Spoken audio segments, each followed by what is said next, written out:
दोस्तों हाल ही में मैंने ली क्रॉनिन्स द मम्मी नामक फिल्म देखा है और इस फिल्म को ली क्रॉनिन डायरेक्ट करे हैं। अब क्योंकि ये फिल्म काफी नई है तो इसकी रेटिंग्स काफी फ्लक्चुएट कर रही है, लेकिन मैं आपको इतना दावा कर सकता हूँ कि ये one of the best and scariest horror movie रहेगी ऑफ 2026। इसलिए आज की वीडियो में हम फिल्म की कहानी को जानते हुए इसकी एंडिंग पे बातें करेंगे। अब वीडियो शुरू करने से पहले मेरी आप सभी से एक रिक्वेस्ट है कि अगर आपको ये वीडियो पसंद आती है तो वीडियो को लाइक और चैनल को सब्सक्राइब भी जरूर कीजिएगा। So now with that said, let's roll the intro.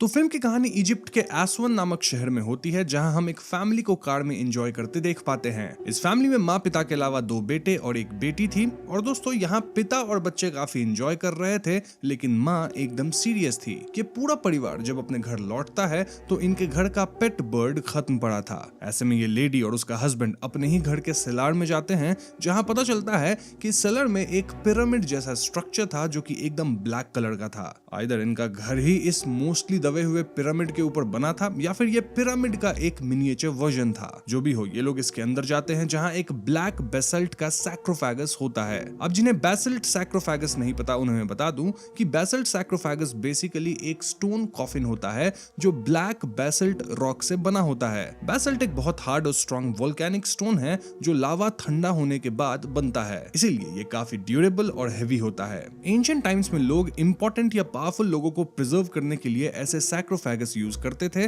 ताकि बॉडी सेफ रहे और टाइम के साथ डैमेज ना हो। सो यस, ये लोग इस सैक्रोफेगस को चेन्स और पुलिस की मदद से ओपन करते हैं और इस सैक्रोफेगस के अंदर भी एक ममीफाइड बॉडी थी। यहाँ औरत अपने हस्बैंड से पूछती है कि मम्मी जिंदा है क्या, लेकिन हस्बैंड ना बोलता है, जिससे दोनों राहत की सांस लेते हैं। लेकिन तभी एकदम से मम्मी में मूवमेंट होती है, देन यहाँ कुछ असाधारण गतिविधियां होती है। इसके परिणाम अनुसार यहाँ रखे चेन्स जिनसे इस सैक्रोफेगस को खोला गया था, वही चेन हस्बैंड के फेस में लग के उसे हवा में टांग देता है और इससे हस्बैंड समाप्त हो जाता है। यहीं पे पहला सीन कट होता है। अब दोस्तों यहाँ से सीन इजिप्ट के कायरो पे शिफ्ट होती है, जहां हम एक हंसता खेलता परिवार देखते हैं। परिवार में पति का नाम चार्ली कैनन था जो कि एक टीवी इन्वेस्टिगेटर था। देन वाइफ का नाम लरीसा था जो कि फिलहाल प्रेग्नेंट थी। वैसे लरीसा के ऑलरेडी 2 बच्चे थे जिनके नाम थे केटी एंड सेबेस्टियन। हम व्यूअर्स देख पाते हैं कि केटी और चार्ली कई बार मॉर्स कोड में भी कम्युनिकेट करते थे। अब एक दिन लरीसा काम से बाहर होती है और चार्ली ही बच्चों का ध्यान रख रहा था। केटी खेलने के लिए घर के ही गार्डन में जाती है, लेकिन दोस्तों गार्डन की फेंस के पास एक अनजान औरत केटी से बात करने लगती है। हम समझ पाते हैं कि ये वही औरत है जिसे हमने मूवी के पहले सीन में अपनी फैमिली के साथ देखा था,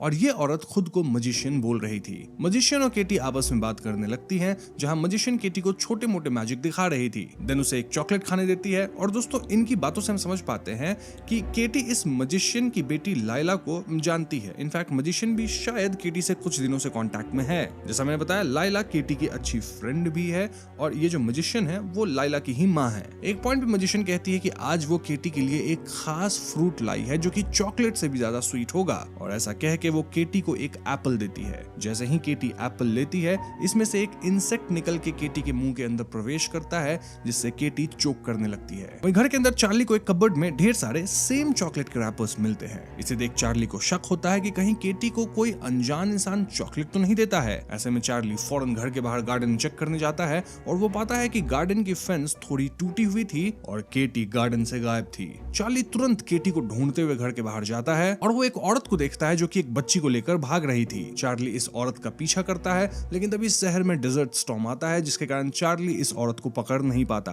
इसके बाद सीन पुलिस स्टेशन का आता है, जहां चार्ली और लरीसा अपनी बेटी के लापता होने की कंप्लेंट लिखवाने आए होते हैं। और यहाँ जो सीनियर डिटेक्टिव थे वो चार्ली और लरीसा पे ही शक कर रहे थे कि यही दोनों अपनी बेटी को गायब किए होंगे। इससे चार्ली बहुत भड़कता है और हम व्यूअर्स यहाँ डालिया जाकी नामक डिटेक्टिव को भी देखते हैं, जो कि अपने सीनियर डिटेक्टिव की बातों से सहमत नहीं थी। इन शॉर्ट चार्ली और लरीसा को पुलिस से कुछ खास मदद तो नहीं मिलती, जिसके कारण ये लोग केटी को ढूंढ नहीं पाते। अब यहाँ से कहानी 8 साल बाद की आती है, जहाँ चार्ली और लरीसा अब भी साथ है और दोनों केटी को अब तक भूल नहीं पाए हैं। इनफैक्ट केटी अब तक मिली भी नहीं है। इनका बेटा सेबास्टियन काफी बड़ा हो चुका है। वहीं लरीसा को एक और बेटी हुई है जिसका नाम वो मॉड रखी है। अब ये परिवार न्यू मैक्सिको के एल्ब्यूकर्की में रहते हैं। इनफैक्ट फैमिली के साथ लरीसा की माँ कार्मेन भी रहती है जो कि एक कैथोलिक है। नाउ हमें एक रैंडम सीन दिखाया जाता है जहां एसवन डेजर्ट के आसपास एक बंदा अपने साइकिल की उतरी चेन चढ़ा रहा था और बैकग्राउंड में एक छोटी प्लेन क्रैश करती है। ये बंदा क्रैश साइट पे जाता है जहां वो दोनों पायलट्स को खत्म पाता है और साथ ही यहाँ वो बेसल्ट सैक्रोफेगस पड़ा था। तुरंत ही क्रैश की रिपोर्ट अथॉरिटीज को दी जाती है और ऐसे में 2 आर्कियोलॉजिस्ट्स इस सैक्रोफेगस को अपनी लैब में ले जाके ओपन करते हैं। सैक्रोफेगस के अंदर एक बच्चे की मम्मी थी और जैसे ही आर्कियोलॉजिस्ट्स इस मम्मी के कुछ लेयर्स निकालते हैं, ये मम्मी एकदम से जिंदा हो जाती है। जी हाँ दोस्तों, ऐसा प्रतीत होता है मानो एक जिंदा बच्ची को मम्मी की तरह लपेट के इस सैक्रोफेगस में बंद किया गया था और इस बच्ची की हालत बहुत ही ज्यादा खराब थी। नाउ जिन लेयर्स या पार्चमेंट्स को आर्कियोलॉजिस्ट्स निकाले थे, उनमें कुछ अजीब इंस्क्रिप्शंस थे जिसे फिलहाल तो हम नहीं समझ पाते। यहाँ सबसे शॉकिंग पार्ट ये थी दोस्तों कि ये बच्ची और कोई नहीं बल्कि केटी थी, जो कि 8 साल पहले गायब हुई थी। ऐसे में चार्ली को तुरंत अपने अमेरिकन एम्बेसी से फोन आता है कि उनकी बेटी 8 साल बाद मिल गई है, ऑल्दो उसकी हालत बहुत नाजुक है। चार्ली और लरीसा बहुत खुश होते हैं और वो तुरंत केटी को देखने जाते हैं। केटी से मिलने से पहले डॉक्टर वार्न करते हैं कि केटी अब पहले की तरह नॉर्मल नहीं दिखती है।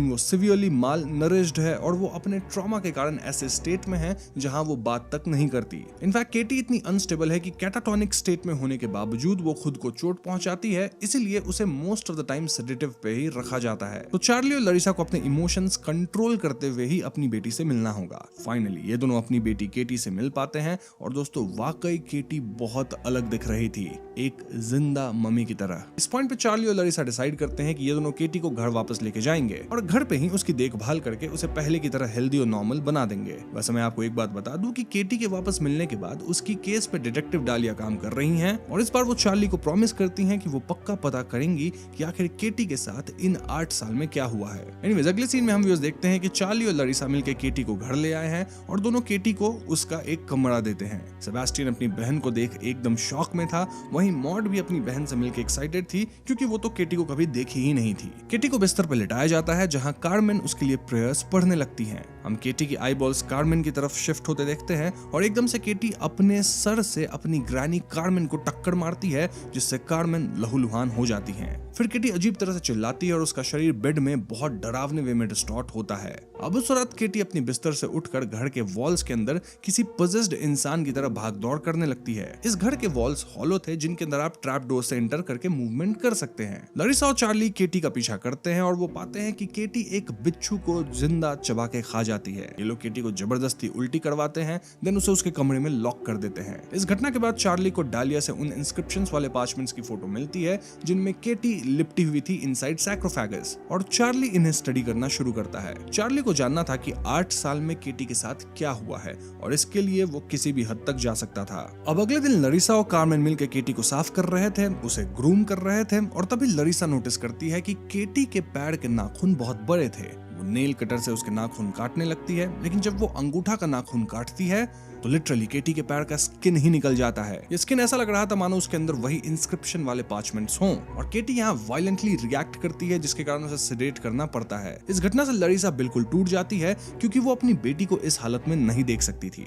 दूसरी तरफ चार्ली को घर के रग के अंदर अजीब चिपचिपा पदार्थ मिलता है व्हिच वाज वियर्ड। चार्ली जब केटी पे चेक करने जाता है तो वो अपनी बीवी को बहुत उदास पाता है। लरीसा चार्ली से झगड़ा करने लगती है सेइंग कि अब जब केटी वापस आ गई है तो उसका ख्याल रखने के बजाय चार्ली बस इस पे ध्यान लगा रहा है कि केटी के साथ 8 साल में क्या हुआ है। लरीसा के हिसाब से चार्ली अब भी पास्ट में जी रहा है जबकि उसे प्रेजेंट में केटी पे ध्यान देना चाहिए। हम कहीं ना कहीं समझ पाते हैं कि केटी के गायब होने का ब्लेम हमेशा चार्ली पे डाला जाता है, लेकिन चार्ली यहाँ कहता है कि केटी को कई दिन से चॉकलेट्स दिए जा रहे थे ना, राइट, तो इसका ध्यान तो कहीं ना कहीं लरीसा भी रख सकती थी। बेसिकली दोनों एक दूसरे को ब्लेम कर रहे हैं, बट हाँ दोनों एक दूसरे को कंसोल भी करते हैं। इसके बाद लरीसा रोते हुए केटी से कहने लगती है कि वो कुछ तो बोले, लेकिन दोस्तों केटी यहाँ अपनी माँ लरीसा पे ही थूक देती है। खैर उसके बाद जब चार्ली केटी का गिरा हुआ व्हील चेयर को उठाने जाता है तो व्हील चेयर के व्हील्स में वही पार्चमेंट लटका था जो कि अभी अभी केटी के पैर से अलग हुआ था। चार्ली इस पार्चमेंट को उठाकर अपने कमरे में ले जाता है, देन इससे कई लेयर्स ऑफ इंस्क्रिप्शंस निकालता है। क्लियरली इन पे एंशिएंट लैंग्वेज में कुछ तो लिखा था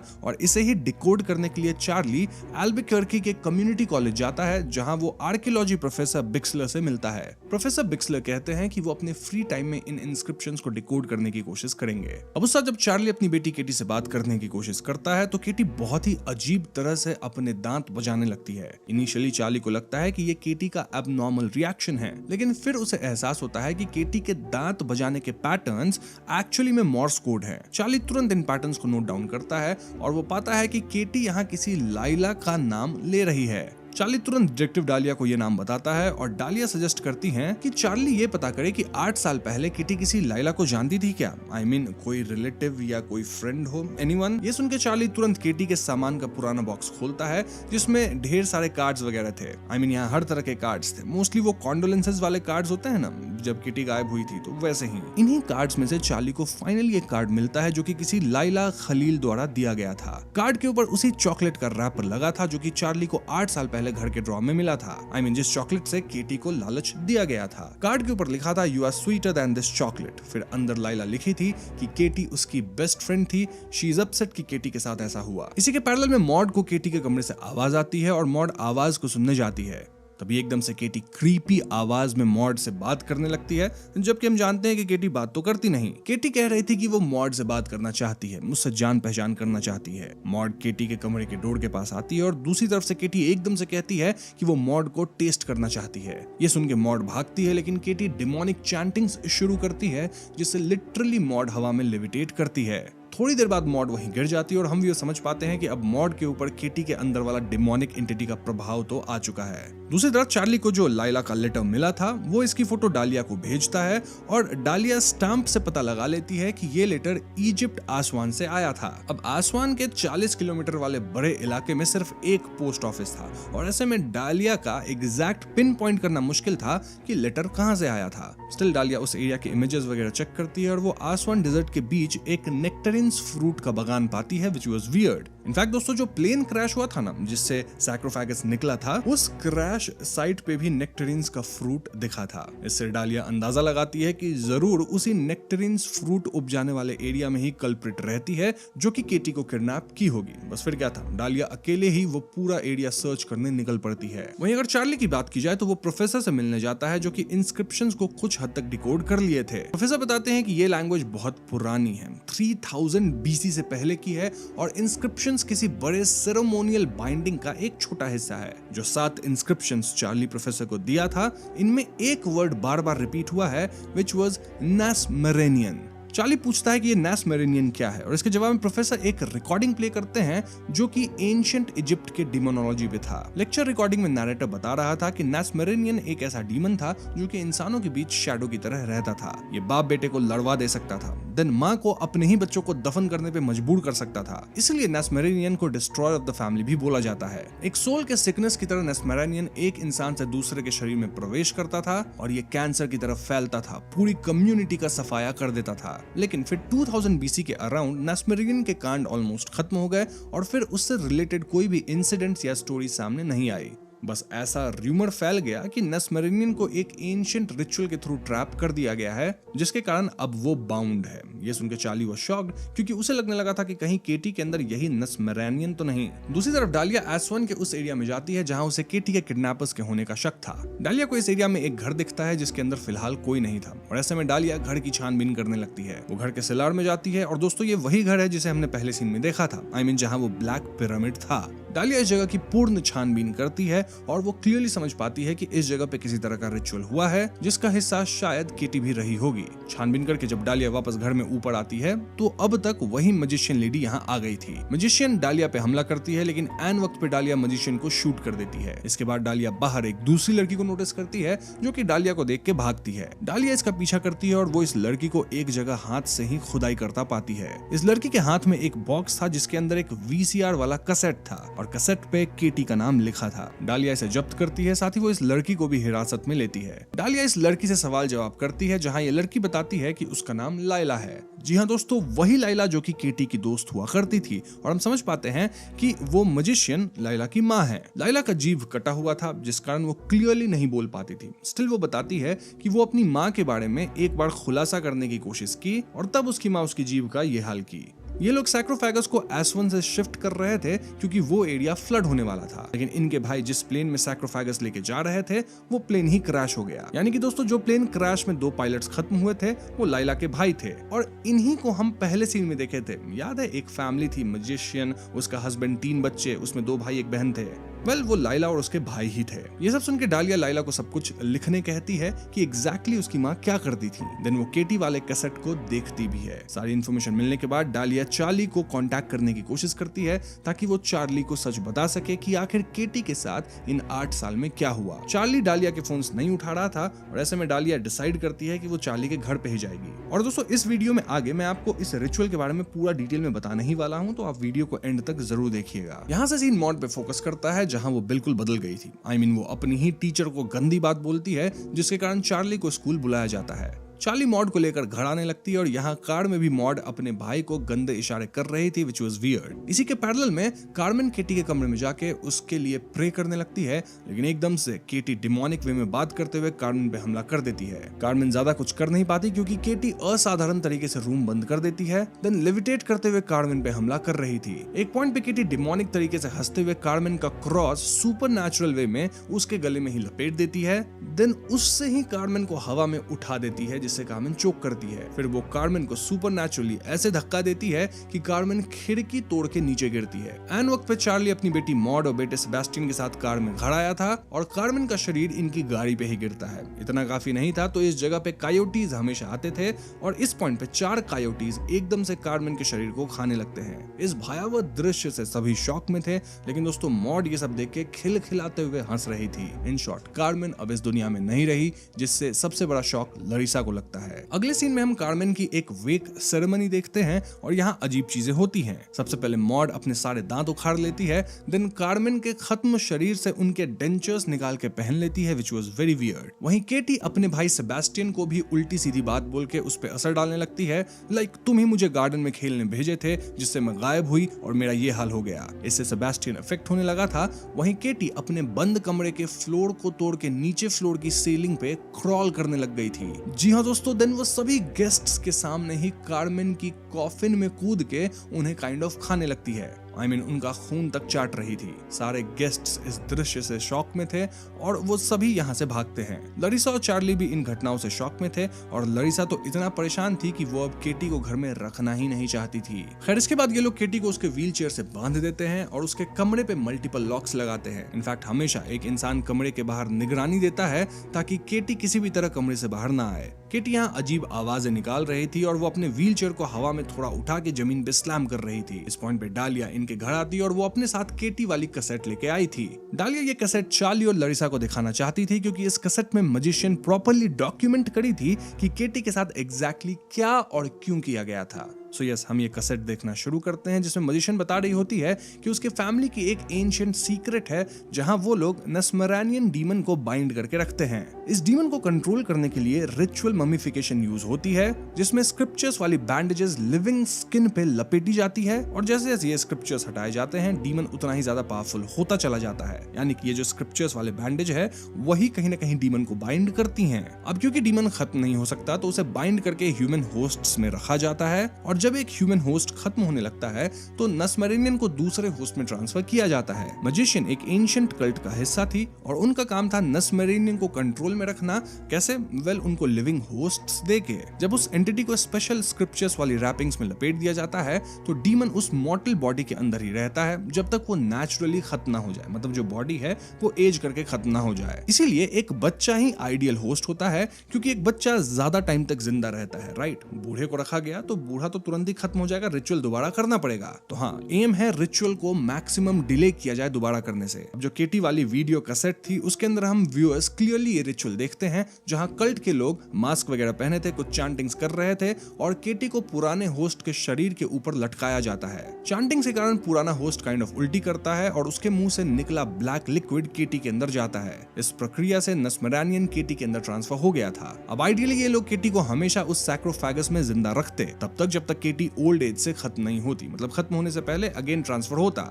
नस्मरानियन के लिए नया होस्ट चुना जाता, राइट। लेकिन दोस्तों क्योंकि एस्वन विलेज फ्लड होने वाला था जिस वजह से मैजिशियन के बेटे प्लेन से सैक्रोफेगस को मूव कर रहे थे, फिर प्लेन क्रैश हुआ और आगे क्या हुआ वो तो आपको पता ही है। हम ये भी कह सकते हैं कि नस्मरानियन के होस्ट का ऐसे खुले में होना बहुत ज्यादा खतरनाक था, क्योंकि वो फिर से परिवार के साथ साथ पूरी कम्युनिटी बर्बाद करने लग जाएगा। इनफैक्ट इसका असर हम चार्ली की फैमिली पे ऑलरेडी देख ही रहे हैं। दिस ऑल्सो एक्सप्लेन्स कि क्यों 2000 BC के बाद नस्मरानियन की स्टोरीज एकदम से गायब हो गई, क्योंकि शायद तब से ही उसे इस रिचुअल के थ्रू बाइंड करके रखा जा रहा होगा एंड उसे नए लिविंग होस्ट में ट्रांसफर किया जाता होगा over the generation. So yes, इस वीडियो को देख के लरिसा और चार्ली बहुत ज्यादा परेशान होते हैं। इनफैक्ट चार्ली तो एकदम शॉक्ड स्टेट में ही चला गया था। इस सब के पैरेलल में केटी अपने भाई सेबेस्टियन को अपने कब्जे में कर ली थी, जहां सेबेस्टियन अपना ही सर पटक रहा था। देन सेबेस्टियन केटी के कहने पर उसके कमरे का छोटा वाला एंट्री तोड़ के जाता है और वो केटी के स्किन से बचे हुए सारे स्क्रिप्चर्स हटाने लगता है। इससे केटी के अंदर नस्मरानियन बहुत ताकतवर होगा और वो पूरी तरह अनलीश हो जाएगी। सो यस, फाइनली केटी और उसके अंदर का डीमन नस्मरानियन पूरी तरह आजाद थे और केटी यहाँ चिल्लाते हुए लेविटेट करती है।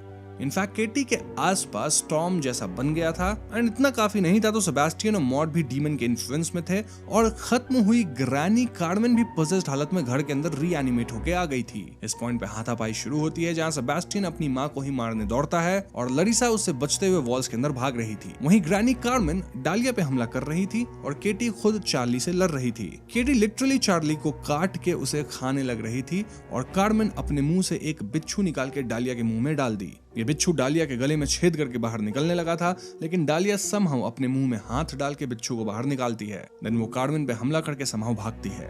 लरिसा भी छुप के अपने बेटे पे हमला करती है ताकि वो उससे बच सके। वहीं केटी के अंदर का नस्मरानियन डीमन चार्ली से कह रहा होता है कि अब तुम्हारी बेटी को कोई नहीं बचा सकता, I am her daddy now. लेकिन तभी चार्ली केटी को जोर से पकड़ लेता है एंड देन वो डालिया से कहता है कि वीडियो के अंदर जो रिचुअल के दौरान चैंटिंग्स हो रही थी ना, डालिया वो चैंट्स करना शुरू करे। डालिया गले में छेद होने के कारण बोल नहीं पा रही थी, लेकिन वो समहाउ होल को उंगली से दबा के चैंटिंग्स शुरू करती है। इन चैंटिंग से होस्ट ट्रांसफर वाला रिचुअल शुरू हो जाता है और फाइनली नस्मरानियन केटी के मुंह से निकल के चार्ली के मुंह में जाता है। यानी कि दोस्तों, चार्ली अपनी बेटी को बचाने के लिए खुद को सैक्रिफाइस कर दिया, जहां नस्मरानियन अब चार्ली के अंदर है। और जब भी डीमन एक होस्ट से दूसरे होस्ट में ट्रांसफर होता है तो थोड़ा सा कूलिंग पीरियड होता है जहां वो इनएक्टिव रहेगा। इसी कूलिंग पीरियड में होस्ट को सील किया जाता है। आई मीन उसके स्किन पे पार्चमेंट्स में वो इंस्क्रिप्शंस डाले जाते हैं और इन्हीं स्क्रिप्चर्स के कारण या इंस्क्रिप्शंस के कारण नस्मरानियन कंट्रोल में रहता है। चार्ली के साथ भी अब वैसा ही होना था। और दोस्तों, हम क्लियरली देखते हैं कि नस्मरानियन जब केटी के शरीर से निकल गया है तो केटी अब नॉर्मल बिहेव करते हुए अपनी मां को पुकार रही थी। सीन कट होने से पहले हम केटी और चार्ली को जमीन पे पड़ा देखते हैं,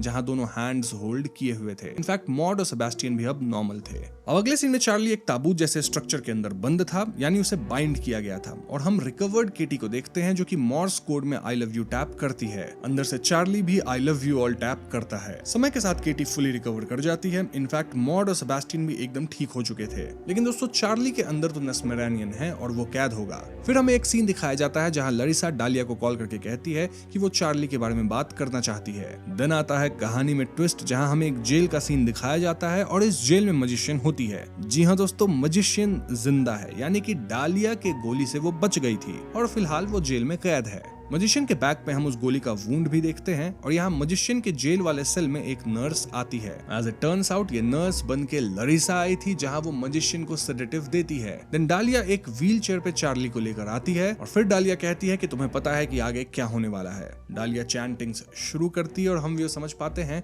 कि ये लोग डीमन को चार्ल्स से मजिशियन के अंदर ट्रांसफर करने वाले हैं। यहीं पे फिल्म खत्म हो जाती है। तो दोस्तों, ये थी द मम्मी फिल्म की कहानी और इस फिल्म की कहानी काफी हद तक क्लियर ही है। स्टिल अब मैं इस फिल्म से जुड़ी कुछ थियरीज पे बातें करना चाहूंगा। सबसे पहला सवाल जो हर व्यूअर के दिमाग में आता है एंड दैट इज कि क्या वाकई नस्मरानियन नाम का कोई डीमन एंशिएंट इजिप्शियन माइथोलॉजी में एग्जिस्ट करता है? दोस्तों, मैंने इस पर रिसर्च किया है और एक बात मैं क्लियर कर दूं कि नस्मरानियन पूर्ण रूप से एक फिक्शनल डीमन है जिसे ली क्रॉनिन ने इस मूवी के लिए गढ़ा है। असली एंशिएंट इजिप्शियन माइथोलॉजी में ऐसा कोई डीमन नहीं मिलता। हाँ, इजिप्शियन डिमोनोलॉजी बहुत रिच है। स्वानसी यूनिवर्सिटी के एंशिएंट इजिप्शियन डिमोनोलॉजी प्रोजेक्ट के हिसाब से ओवर 4000 डीमंस रिकॉर्डेड हैं, लेकिन नस्मरानियन उनमें से एक नहीं है। ये नाम आपको ना किसी पैपिरस में मिलेगा, ना बुक ऑफ द डेड में और ना ही ग्रीक मैजिकल पैपरी में।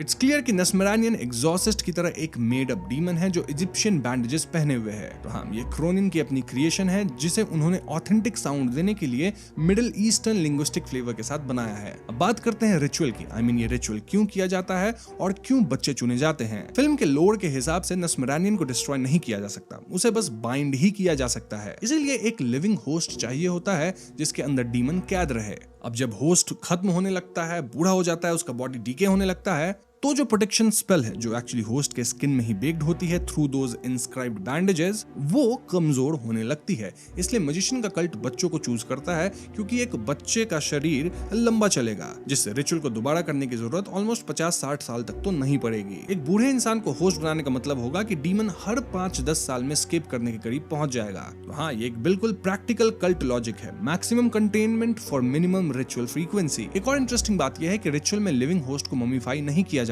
बल्कि जिंदा ही बैंडेजेस में लपेटा जाता है जिन पे इंस्क्रिप्शंस लिखी होती हैं। ये बैंडेजेस ही असली जेल है डीमन का। सैक्रोफेगस सिर्फ एक कंटेनर है, असली केज तो वो इंस्क्राइब्ड स्किन रैपिंग्स हैं। इसलिए जब केटी अपने पैर से वो स्किन स्ट्राइप्स पील करती है तो वो एक्चुअली अपनी ही जेल के बार्स को तोड़ रही होती है। ये सिंबलिज्म काफी क्लेवर है दोस्तों। नाउ फिल्म में मेंशन किया गया है कि 2000 बीसी के आसपास नस्मरानियन के अटैक्स एकदम गायब हो गए थे। अब इस टाइमलाइन पे गौर करें तो 2000 बीसी लगभग मिडिल किंगडम के शुरुआत के टाइम है एंशिएंट इजिप्ट में। और इंटरेस्टिंगली असली इजिप्शियन हिस्ट्री में भी मिडिल किंगडम यानी 2030 से 1640 बीसी के दौरान ही डीमोनोलॉजी के बारे में आर्ट और टेक्स्ट्स ज्यादा एक्सप्लिसिट होने लगे थे। जैसे प्रोटेक्शन स्पेल्स, एम्यूलेट्स और बाइंडिंग रिचुअल्स इस टाइम में ही डेवलप हुए। तो क्रॉनिन ने अपनी मेड अप माइथोलॉजी को एक्चुअली एक रियल हिस्टोरिकल पीरियड के साथ अलाइन किया है एंड मेरे हिसाब से ये काफी क्लेवर वर्ल्ड बिल्डिंग है। ये भी सजेस्ट करता है कि शायद मैजिशियन का कल्ट थाउजेंड्स ऑफ सालों से जनरेशनल रूप से रिचुअल को कैरी कर रहा है और शायद हर 50 से 70 साल के बाद एक न्यू होस्ट चुना जाता होगा। लाइला और उसके भाई अगले जनरेशन के कस्टोडियन थे जो अब तक रेडी नहीं हुए थे। नाउ ली क्रॉनिन खुद एक इंटरव्यू में कहे हैं कि इस फिल्म की कई आइडियाज उनकी अपनी माँ की मौत से आई जो इविल डेड राइज के लास्ट डे ऑफ फिल्मिंग वाले दिन ही गुजर गई थी। क्रॉनिन का कहना है कि द ममी इनिशियली उन्हें इंटरेस्ट नहीं कर रही थी, लेकिन इस फिल्म पे काम करने से उन्हें अपनी माँ के जाने का ग्रीफ प्रोसेस करने में मदद मिली। तो दोस्तों अब सोच के देखो, एक फिल्म जिसका कोर कॉन्सेप्ट है तुम्हारी प्यारी चीज वापस आती है, लेकिन अब वो नहीं रही जो पहले थी। ये तो लिटरल ग्रीफ का ही मेटाफर है। केटी का रिटर्न फ्रॉम द सार्कोफेगस, पेरेंट्स का ये रियलाइज करना कि जो बेटी वापस आई है वो अब डिफरेंट है, और फिर उसमें अपनी खोई हुई बच्ची को ढूंढना, ये सब एक्चुअली ग्रीविंग प्रोसेस के स्टेजेस हैं। Denial, bargaining, depression, acceptance. Film कहती है कि समटाइम्स जो खो जाते हैं वो पूरी तरह वापस नहीं आते, और जब आते हैं तो एक अलग फॉर्म में आते हैं जो आपको तोड़ के रख देती है। अब इंटरेस्टिंग बात यह है दोस्तों कि ली क्रॉनिन ने खुद कोलाइडर को दिए इंटरव्यू में कंफर्म किया है कि द ममी और evil dead rise same shared universe में एग्जिस्ट करते हैं। मतलब नेस्मेरानियन और डेडाइट जो इविल डेड में नाटुराम डिमोंटे से अनलीज्ड होते हैं, ये सब एक ही डिमोनिक रियलिटी का हिस्सा है। इसका प्रूफ है एक हिडन ईस्टर एग जो फिल्म में छिपा है, एंड देन लिली सलिवन का कैमियो जिन्होंने इविल डेड राइज में बेथ का रोल प्ले किया था। इस फिल्म में वो मॉड की टीचर बनी है। Now if you talk about Easter egg, तो फिल्म में जो आर्कियोलॉजी प्रोफेसर बिक्सलर हैं जिसे मार्क मिचिसन ने प्ले किया है, उनका सरनेम ही असली कनेक्शन है। किससे connection? Of course evil dead rise universe से।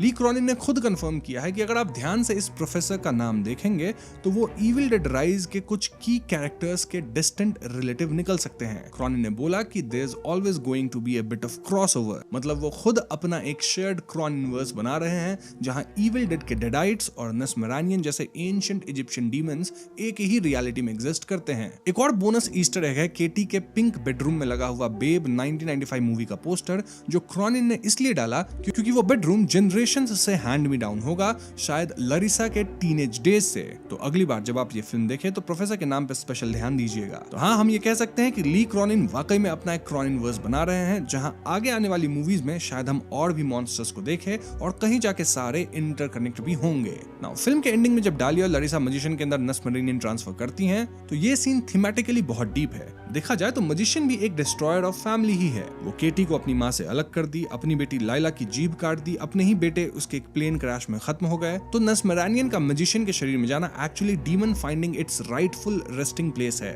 जो इंसान ऑलरेडी अपने परिवार का दुश्मन है, उसी के अंदर डिस्ट्रॉयर ऑफ फैमिली डीमन का रहना, ये काइंड ऑफ पोएटिक जस्टिस था। बस एक डार्क थियरी ये भी है कि मैजिशियन के हाथ पे जो टैटूज हैं वो क्लासिक 1999 मम्मी मूवी के होम डाई रिचुअल मार्किंग से रिजेंबल करते हैं। तो ये पॉसिबली यूनिवर्सल मॉन्स्टर यूनिवर्स को एक छोटा सा ट्रिब्यूट था। अब क्रॉनिन ने खुद एडमिट किया है कि ये फिल्म पोल्टरजाइस्ट 1982 वाली, देन 7 1995 वाली, इन दोनों फिल्म से हेवीली इंस्पायर्ड है। पोल्टरजाइस्ट से domestic warmth of family under supernatural attack का एंगल आया, वहीं 7 से डार्क इन्वेस्टिगेटिव थ्रिलर वाला वाइब। लेकिन कई लोग मानते हैं कि यहाँ कई और भी इन्फ्लुएंसेस हैं, जैसे द एग्जॉर्सिस्ट मूवी से, हेरिडेटरी से, बाबाडूक से, even from pet cemetery. In fact कई लोगों ने बेन व्हीटली की किल लिस्ट में मास्क तक स्पॉट किए हैं मजिशियन के कल्ट मेंबर्स के फेस पे। दोस्तों ये फिल्म हॉरर का एक ग्रेटेस्ट हिट्स कलेक्शन है जिसे क्रॉनिन ने इविल डेड की ब्रूटैलिटी के साथ ब्लेंड किया है। ओवरऑल ये फिल्म बहुत ही अच्छी थी और आप इसे थिएटर में जरूर चेक कीजिएगा। ऑल्सो अगर आपके मन में कोई डाउट हो तो आप कमेंट्स में पूछ सकते हैं। साथ ही वीडियो पसंद आई हो तो इसे लाइक और शेयर करें और चैनल को सब्सक्राइब भी कीजिएगा, क्योंकि हम अपने चैनल पे ऐसी वीडियोस लाते रहते हैं। पीस।